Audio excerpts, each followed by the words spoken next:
এটাই। নমস্কার বন্ধুরা, আবার তোমাদের জন্য একটা নতুন রেসিপি নিয়ে চলে এসেছি। এখন বর্ষাকাল, হাজারো কাজ, তাই কম সময়ে খুব সুস্বাদু রান্না চাই। আজকে নিয়ে এসেছি নিরামিষ সোয়াবিনের তরকারি। একদম ঝটপট হবে আর খেতে অসাধারণ হবে। হাতে যদি 10 মিনিট থাকে এই সোয়াবিনের রেসিপি অবশ্যই ট্রাই করে নিও।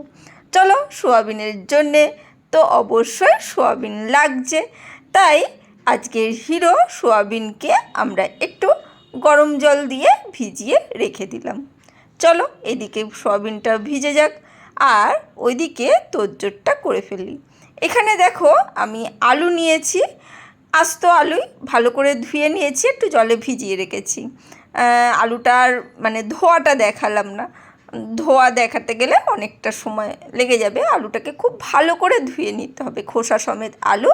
একটু মাঝখান দিয়ে হালকা করে চিড়ে, মানে পিস পুরো নয়, হালকা করে চিড়ে আমি এটাকে সেদ্ধ দেবো। একদম ঝটপট হবে, খেতে কিন্তু অসাধারণ হবে। মানে খাওয়ার টেস্টের হিসাবে মানে দারুণ হবে। ঝটপট যদি তোমাদের থাকে অবশ্যই এই সোয়াবিনের রেসিপি করে নিতে পারো। আর যাদের বাড়িতে মানে সোয়াবিন খেতে পছন্দ করে তারা তো অবশ্যই করো। যেমন আমার 2 মেয়েই খুব সোয়াবিন খেতে ভালোবাসে, সেই জন্যে আমার তো বেশ ভালোই লাগে এই রেসিপিটা করতে। চলো আলুগুলোকে জল থেকে তুলে আমি প্রেসার কুকারে সিটি বসাতে দিয়ে দিলাম।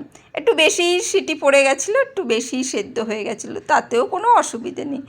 এখানে কাজু বাদাম নিয়েছি আর কিশমিশ নিয়েছি। এই দুটো জিনিসও মোটামুটি আমাদের বাড়িতে থাকে, জানি না তোমাদের বাড়িতে থাকে কি। ওটাকে একটু জল দিয়ে ভিজিয়ে রেখেছি। আলুগুলো সেদ্ধ হয়ে গেছে, এইগুলোকে একটু ঠান্ডা জলে তুলে নিচ্ছি। ঠান্ডা জলে তুলে নিলে আলুর খোসাগুলো ছাড়াতে খুব সুবিধা হবে। আলুটা একটু বেশি সেদ্ধ হয়ে গেছে, সেই জন্যে একটু বেশি সেদ্ধ করে নিলে খুব ভালো হবে। তাতে কি হবে, আলুটা আর ভাজতে হবে না, আর তাতে কোনো অসুবিধা হবে না। যারা মানে একটু আলুটা ভেজে খেতে পছন্দ করো তাদেরও কিন্তু অসুবিধে হবে না, একবার করে দেখো। এখানে সোয়াবিনগুলোকে আমি হাতের সাহায্যে ভালো করে চিপে একটা জায়গায় তুলে রাখছি, কারণ জল ওলা সোয়াবিন তো কোনো কাজে লাগবে না, তাই জল থেকে ভালো করে চিপে নরম হয়ে গেছে সেই সোয়াবিনগুলো রেখে দিচ্ছি। একবার এই পদ্ধতিতে অবশ্যই করে নিও। একদম বুঝতেই পারছো আলুটা যেহেতু সেদ্ধ হয়ে গেছে, সোয়াবিন তো রান্না হতে এমন কিছু সময় লাগেই না ভিজিয়ে রাখলে, সেই জন্যে একদম হাতে যদি 10 মিনিট থাকে এই সোয়াবিনের রেসিপি অবশ্যই করে দেখো। আর নিরামিষ দিনে তো দারুণ জমে যাবে। এমন কিছু মানে অনেক কিছু মশলা লাগছে সেই রকমও নয়, ঘরে যে জিনিসপত্র থাকে সেই দিয়েই আমি করেছি। আর সবসময় আমি ওইভাবে করে থাকি, যে বাড়িতে টমেটো নেই বা এটা নেই ওটা নেই ছাড়া হবে না, সেই রকম হয় না। আর বুঝতেই পেরেছো আমাদের বাড়িতে মোটামুটি সবাই খেতে বেশ ভালোই বাসে। আর সোয়াবিনগুলো এর মধ্যে আমি খোসা মানে জলটা চিপে রেখে দিলাম, আর আলুর খোসাগুলো এবার ছাড়িয়ে নিচ্ছি। দেখতেই পাচ্ছ আলুটা কীরকম 2-আধখানা হয়ে গেল, তার মানে বুঝতেই পারছো আলুটা কতটা সেদ্ধ হয়েছে। সেই জন্যে আলুটা কিন্তু ভাজবো না। যদি মনে হয় তোমাদের একটু আলুটা ভাজতে হবে তাহলে কম সেদ্ধ করবে, আমার মনে হয় না আলুটা ভাজার দরকার আছে। এখানে 2 চামচ মতন, ছোটো চামচে 2 চামচ মতন সাদা তেল নিয়ে নিয়েছি। এর মধ্যে আমি সোয়াবিনগুলোকে হালকা করে ভেজে নেব। সোয়াবিনগুলো হালকা করে যদি ভেজে রান্না করে নেওয়া যায় তাহলে কিন্তু দারুণ একটা স্বাদ আসে, খুব সুন্দর আসে, আর নিরামিষ দিনে তো দারুণ জমে যায়। এখানে তেলটা গরম হয়ে গেছে, চলো এবারে সোয়াবিনগুলো ছেড়ে দিই। আর যদি রেসিপিটা ভালো লাগে অবশ্যই শেষ পর্যন্ত থাকার অনুরোধ রইল। যদি শিখতে চাও অবশ্যই থাকতে তো হবে, আর যদি না শিখতে চাও তাহলে আর কি বলা নেই। চলো, যদি শিখতে চাও শেষ পর্যন্ত থেকো, আর যদি ভালো লাগে শেষ পর্যন্ত দেখে অবশ্যই লাইকটা দিয়ে দিও আর একটা ছোট্ট কমেন্ট করো। তাতে কি হয়, আমাদের ভালো লাগে।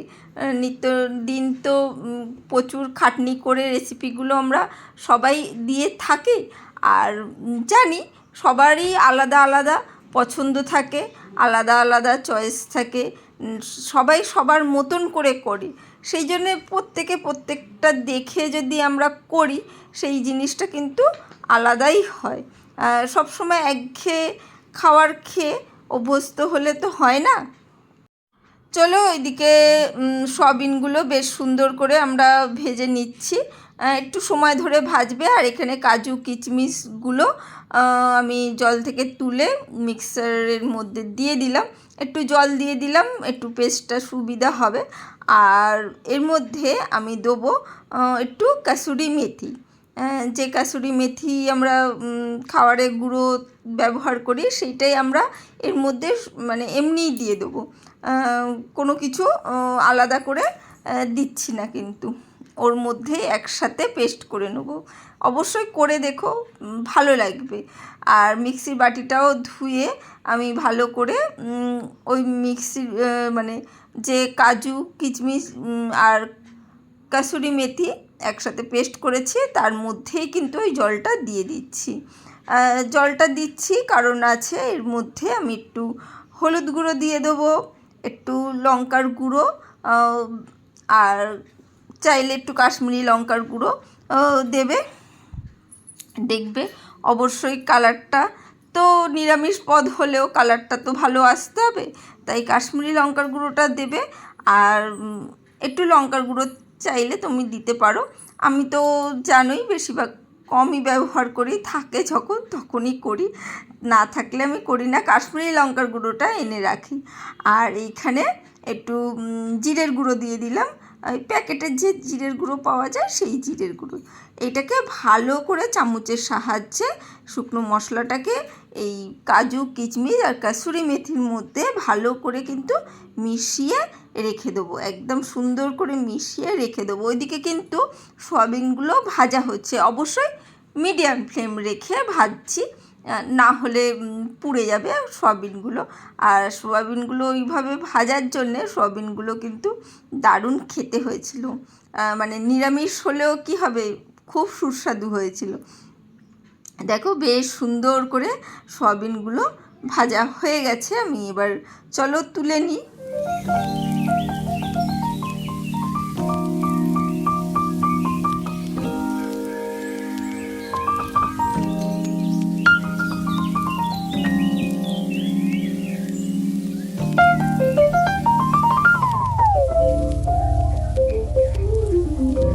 চলো, সয়াবিনগুলো ভেজে ভালো করে তুলে নিয়েছি। আর ওই কড়াইয়ের মধ্যেই আবার অল্প একটু তেল দিয়ে দিয়েছি, ওই 1 চামচে মতন, সেইটাকে দিয়ে দিলাম। তোমরা আন্দাজ করে তেলটা দিও, 1 চামচে দিলে হয়ে যাবে, তার চেয়ে বেশি লাগবে না। আর এর মধ্যে একটু চিনি দিয়ে দিলাম সামান্য, ওই একটু রং হবে সেই জন্যে। আর চিনিটা দিয়ে একটু গলতে দেবো, একটু গরম হতে দেবো, চিনিটা যেহেতু মানে রঙটা যাতে আসে সেই জন্যে চিনিটা একটু গলতে দিচ্ছি। অবশ্যই বললাম করে দেখো। এরপরে চিনিটা দেখো একটু লাল হয়ে এসেছে দেখে মনে হয়, একটু বুঝতেই পারছো। এর মধ্যে আমি যে বাটনাটা করে রেখেছিলাম শুকনো মশলা এবং কাজু কিশমিশ কাসুরি মেথি দিয়ে যে মশলাটা করে রেখেছিলাম সেটাকে দিয়ে দিলাম, দিয়ে সুন্দরভাবে এবার নাড়াচাড়া করব। দেখতেই পাচ্ছ, দেখো কি সুন্দর একটা কিন্তু রং এসেছে, দারুণ একটা কিন্তু রং লাগছে কিন্তু। চলো এটাকে নাড়াচাড়া করে সুন্দরভাবে কাঁচা মশলার টেস্টটা যাতে চলে যায় তাই এটাকে নাড়াচাড়া করে নিতে হবে সুন্দর করে।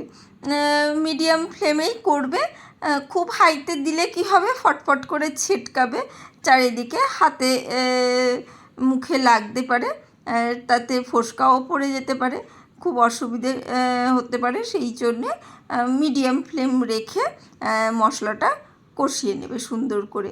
একটু জল দেওয়া আছে যেহেতু, সেই জন্য একটু সময় ধরে কষাতে হবে। জলটা শুকিয়ে যাবে, আর কাজু বাদাম যেহেতু দেওয়া রয়েছে জলটা তাড়াতাড়ি টেনে যাবে। দেখতেই পাচ্ছ ফটফট করছে কীরকম, সেই জন্যেই বললাম ওই মিডিয়াম ফ্লেম রেখে কষাতে হবে।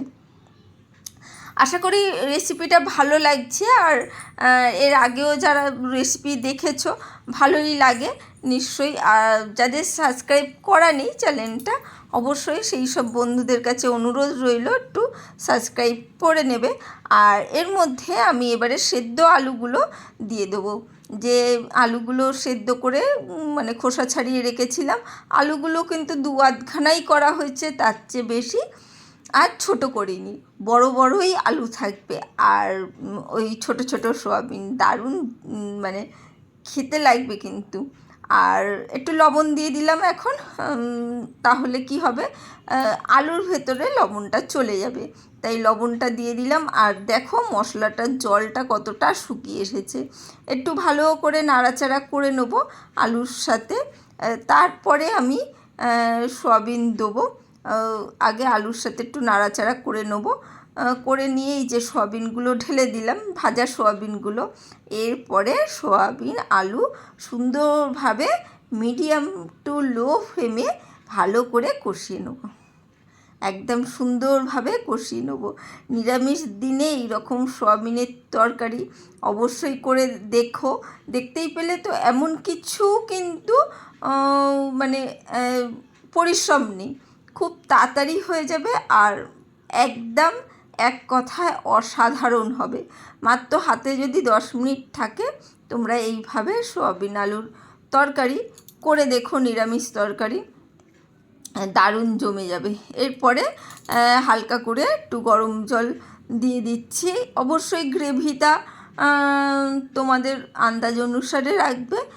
রুটির সাথে খেলে একটু শুকনো শুকনো করো, ভালো লাগবে। আর ভাতের পাতে খেলে একটু তো গ্রেভি বা ঝোলটা করতেই হবে, সেই আন্দাজে দিও। হালকা হালকা জল দিয়ে একটু কষিয়ে নিলাম সয়াবিনটা দেওয়াতে, ভালো মানে একদম জলটা শুকিয়ে গেছিলো, তাই অল্প অল্প জল দিয়ে একটু কষিয়ে নিয়ে তারপরে আবারও একটু হালকা গরম জল দিয়ে এবার ফোটাতে দেবো।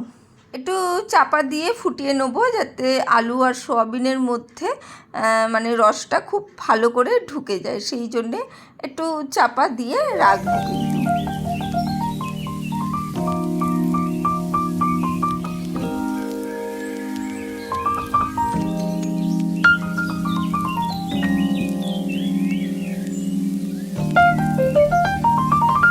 দেখো ফুটে গেছে, এবারে একটু কাঁচা লঙ্কা ফেলে দিলাম। ওপর থেকে কাঁচা লঙ্কা দিলে কিন্তু তার টেস্টটা কিন্তু দারুণ আসে। যারা ঝাল খেতে পছন্দ করো না তারাও কিন্তু এইভাবে কাঁচা লঙ্কাটা দেবে ওপর থেকে, তার স্বাদটা কিন্তু আলাদাই আসবে। লঙ্কাটা নাই মেখে খেলে কোনো অসুবিধে নেই। চলো ভালো করে ফুটে গেছে, ব্যাস। এবারে একটু গরম মশলা গুঁড়ো দিয়েছিলাম হালকা করে, আর তারপরে এখানে এই যে আলু সয়াবিন সব ঢেলে দিচ্ছি, আর লঙ্কাটা একটু ওপর থেকে দেবো বলে একটু তুলে নিলাম। ওই আমার একটা খারাপ অভ্যাস রয়েছে, চামচ দিয়ে তুলি না, খুন্তি দিয়েই তুলে সার্ভ করার চেষ্টা করি। চলো কেমন লাগলো অবশ্যই কমেন্ট করে জানিও। আজকের জন্য বাই বাই।